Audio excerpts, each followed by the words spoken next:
Sir, मेरे parents पैसे को बहुत प्यार करते हैं। मेरे पापा तो कभी भी मेरी तरफ ध्यान नहीं देते हैं, वो सिर्फ़ पैसे को ही इम्पोर्टेंस देते हैं। और जो मॉम है वो तो, उनकी तो स्थिति ऐसी है कि वो तो गैस बचाने के चक्कर में सब्ज़ी और दाल भी नहीं बनाती। वो तो सिर्फ़ रोटी बनाती हैं, उस पे नमक लगा के दे देती हैं। तो इतनी बुरी हालत है। ऐसा क्यों करते हैं लोग? देखिए, ऐसा करने के बहुत सारे रीज़न्स हो सकते हैं। अगर कोई आदमी है, अगर वो पैसे को लेके इतना सीरियस है, या जो औरत है वो इतनी पैसे को इतनी इम्पोर्टेंस दे रही है, तो ज़ाहिर सी बात है कहीं ना कहीं इन लोगों ने अपनी ज़िंदगी में पैसे का अभाव देखा है और उस अभाव की वजह से होने वाली समस्याएं देखी हैं। शायद हो सकता है कि इनकी इमोशनल सिचुएशन कुछ बेहतर नहीं है, ये डिस्टर्ब्ड है, मेंटली इमोशनली डिस्टर्ब्ड हैं, या अपने फ्यूचर को लेके डरे हुए हैं कि कौन इनको फ्यूचर में सपोर्ट करेगा।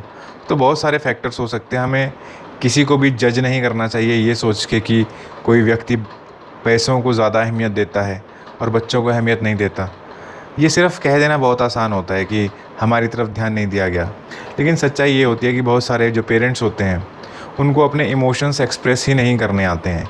उनको लगता है कि अगर हम अपने बच्चे को दिखाएंगे कि हम कितना प्यार करते हैं तो बहुत ही अजीब सा लगेगा, जैसे कि कोई नाटक कर रहे हैं, दिखावा कर रहे हैं, दिखावेबाजी कर रहे हैं।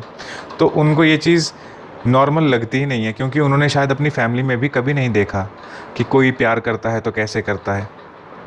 तो उनको ये लगता है कि अगर हम प्यार का इज़हार करेंगे या दिखाएंगे तो दिखावेबाजी लगेगी, इसलिए वो कहते ही नहीं हैं।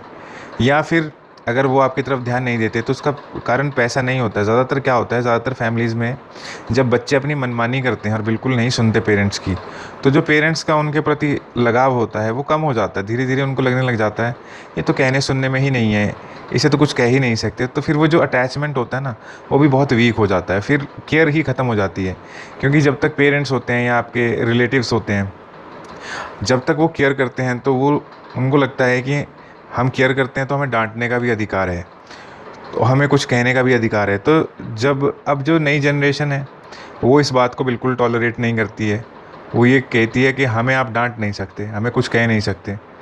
तो बस फिर जब बड़ों को अधिकार ही नहीं रहा अब कुछ कहने का, सही को सही नहीं कह सकते, गलत को गलत नहीं कह सकते, और कुछ कहो तो फिर छोटे बदतमीज़ी करते हैं, बुरी तरीके से बदतमीज़ी करते हैं, तो उस वजह से भी जो पेरेंट्स हैं फिर वो डर जाते हैं। क्योंकि उनकी उम्र कमज़ोरी हो रही होती है, बुढ़ापा आ रहा होता है, शरीर कमज़ोर होता है, तो वो सोचते हैं कि फ़ालतू की मुसीबत को क्यों बैठे बिठाए खड़ी करना, मुसीबत खड़े करने वाली बात है। तो वो बस काम से काम रखने लग जाते हैं, लेकिन दिल से अटैचमेंट ख़त्म हो जाता है। ये ज़्यादातर पेरेंट्स की यही बुरी हालत हो रही है। ये जो नई जनरेशन है ये बहुत ही इंडिविजुअलिस्टिक थिंकिंग है, वेस्टर्न कल्चर से काफ़ी प्रभावित है और अपने बारे में ज़्यादा सोचती है, अपने पेरेंट्स को लेकर इतनी ये सीरियस नहीं है, लेकिन अपने आप को लेके थोड़ी बहुत सीरियस है। लेकिन ज़्यादातर तो जितना मैंने देखे हैं लोग, वो अपनी लाइफ को लेके भी इतना सीरियस नहीं है, जैसे कि कुछ पर्पज़ ही नहीं है। लेकिन रिलेशनशिप्स तो वक्त के साथ साथ कमज़ोर हो ही जा रहे हैं।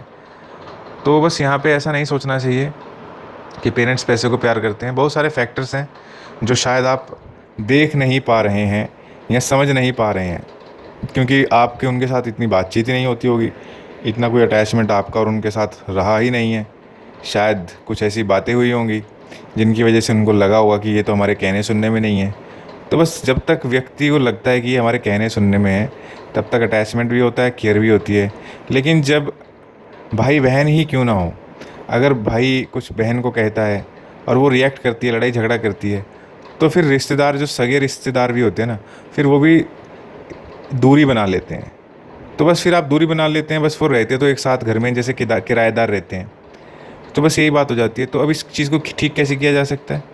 बस ठीक यही किया जा सकता है कि आप उनके पास बैठो, उनको सुनो, उनकी समझो, उनको समझाओ, मतलब बातचीत करो और धैर्य के साथ। क्योंकि ऐसा भी बहुत मुमकिन है कि वो कुछ कड़वी बातें भी करेंगे, लेकिन वो भी सुनना आना चाहिए, उसको समझना आना चाहिए कि ये क्या कहते हैं, क्यों कहते हैं। क्योंकि चाहे जो मर्ज़ी हो, उनका तजुर्बा ज़िंदगी का ज़्यादा होता है बच्चों से। वो जानते हैं कि दुनिया बहुत मतलबी होती है, ये मतलब से ही चलती है। तो बहुत सारी बातों को लेकर वो परेशान होते हैं, लेकिन वो अपनी बात कह नहीं पाते हैं, जिसकी वजह से बच्चों को समझ नहीं आता कि एग्जैक्टली दिक्कत क्या है। और इसमें गलती किसी की भी नहीं निकाल सकते। अगर उनको कहना आता होता तो वो कह देते। तो बस बात यही है, मिसअंडरस्टैंडिंग हो जाती है। तो इस समस्या का समाधान यही है कि आपस में बैठ के प्यार से एक दूसरे को समझा जाए और बातचीत की जाए। और कोई समस्या का समाधान निकाला जाए। लेकिन लोग आमतौर पे क्या करते हैं, लोगों की समस्या ये है कि वो अब ये जब से इंटरनेट आया है तब से लोग बस घर मतलब ऑनलाइन तो इतने लोगों के फ्रेंड्स है और घर वालों से बातचीत ही नहीं होती है इतनी उनकी। तो जिसकी वजह से जो नई जनरेशन की रिलेशनशिप्स है अपनी फैमिली के साथ वो ख़राब हो चुकी हैं, क्योंकि फैमिली के साथ तो बात नहीं करते। क्यों? फैमिली उनको बता देती है कि तुम गलत कर रहे हो या सही कर रहे हो, गलत कर रहे हो। वो अच्छा नहीं लगता है। वो जो ऑनलाइन फ्रेंड्स होते हैं वो तो झूठी तारीफ़ करते रहते हैं, वो अच्छे लगते हैं। तो ज़्यादातर लोगों ने अपनी लाइफ ख़राब कर ली है इस चैटिंग के चक्कर में। तो मैं ये इन जनरल कह रहा हूँ, किसी स्पेसिफिक के लिए नहीं कह रहा हूँ। तो बस मैं यही कहना चाहता हूँ कि अपने आप को समझो, अपने सोचो समझो क्या कर रहे हो, क्या फ्यूचर है, क्या जो तुम कर रहे हो उसका क्या भविष्य है। और जो पेरेंट्स के साथ अगर कोई दिक्कत है तो उस दिक्कत को समझो, बातचीत करो। धैर्य बहुत ज़रूरी है, समझना बहुत ज़रूरी है। अगर दूसरा तुम्हें नहीं समझता है तो तुमको समझने की ज़रूरत है, क्योंकि ज़िंदगी को अगर आप अच्छे तरीके से जीना चाहते हैं तो समझना बहुत ज़रूरी है। खुद को समझना बहुत ज़रूरी है, दूसरों को समझना ज़रूरी है कि कोई क्यों करता है। और ज़रूरी नहीं होता कि हमेशा हमें नेगेटिव ही सोचना है कि अगर कोई कुछ करता है तो वो नेगेटिव है, हमसे नफ़रत करता है। बहुत सारे कारण हो सकते हैं जो कि उसके पर्सनल कारण हो सकते हैं, जो कि शायद लोग शेयर नहीं करते हैं। उनके अपने इमोशनल इश्यूज़ हो सकते हैं, पर्सनल इमोशनल इनसिक्योरिटीज़ हो सकती हैं। शायद उनको भी गाइडेंस की ज़रूरत है, कुछ सपोर्ट की ज़रूरत है, इमोशनल सपोर्ट की ज़रूरत है। तो ये सब तो बातचीत से ही क्लियर हो सकता है और एक दूसरे से बातचीत करके किसी समस्या के समाधान पे पहुंचा जा सकता है। Thank you.